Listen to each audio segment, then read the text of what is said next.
vous retrouve régulièrement, notamment pour ce monde des SCPI que l'on explore avec vous.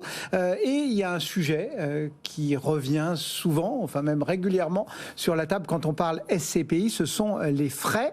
Accepter donc de payer des frais, c'est ça aussi ce que signifie investir en SCPI. Et c'est pas forcément quelque chose que tout le monde comprend réellement à coup sûr. Est-ce que vous pouvez nous expliquer un petit peu, vous qui êtes un homme de l'art, à quoi servent finalement tous ces frais? À me payer.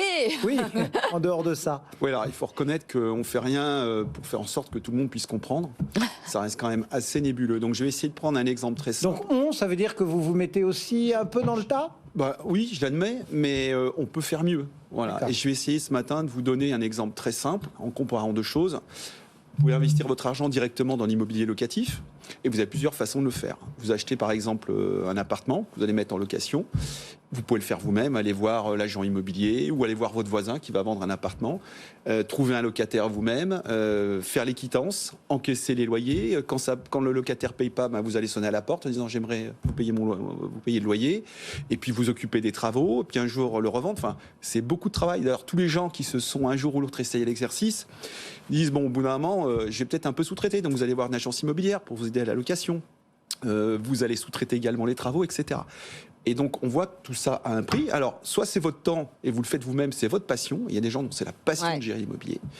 Et puis, vous pouvez tout déléguer. Et quelque part, la SCPI, vous déléguez tout. C'est-à-dire que vous confiez à un professionnel le fait de tout gérer. Alors, y compris de trouver les biens, de les acheter. Non, mais là, Frédéric, il est en train de nous expliquer qu'après tout, si on paye bien quand on fait un investissement en direct, on peut bien payer quand on fait de la SCPI. C'est à peu près ça. Non, alors, il y a une confusion qui est savamment entretenue et il faut revenir dessus parce qu'il y a des frais que vous aurez dans l'immobilier quoi qu'il arrive. Vous aurez des taxes, vous aurez des taxes, des frais de notaire à l'acquisition. Souvent, c'est compliqué d'acheter un appartement à son voisin. Vous passez par une agence immobilière qui se fait rémunérer. Vous allez avoir des travaux. Enfin, il y a des coûts qui sont inhérents à la détention d'un bien immobilier. Puis après, il y a les coûts qui sont propres à la délégation de certaines choses, comme par exemple la gestion locative. Ça, dans la SCPI, c'est fait directement par la société de gestion. C'est pas un coût supplémentaire, enfin dans la plupart des cas. Et puis, vous allez avoir des coûts qui sont vraiment propres à la SCPI. Et le premier des coûts qui est propre à la SCPI, c'est le fait de vous réunir, de réunir les épargnants autour d'une table. Parce que quand vous achetez un bien locatif pour vous-même, vous n'allez pas voir votre voisin en disant tiens, on va mettre chacun 100 000 euros, on va acheter un appartement, on va le louer. Donc là, c'est un peu différent parce que le principe de base, c'est qu'il y a des milliers, voire des dizaines de milliers d'associés. Donc ces gens-là, il faut arriver à les convaincre, leur proposer un projet, et ça a un coût. Voilà. Donc vous nous dites en fait, il y a les frais qui sont inhérents à l'immobilier et que chacun rencontrera de toute façon s'il joue à la SCPI.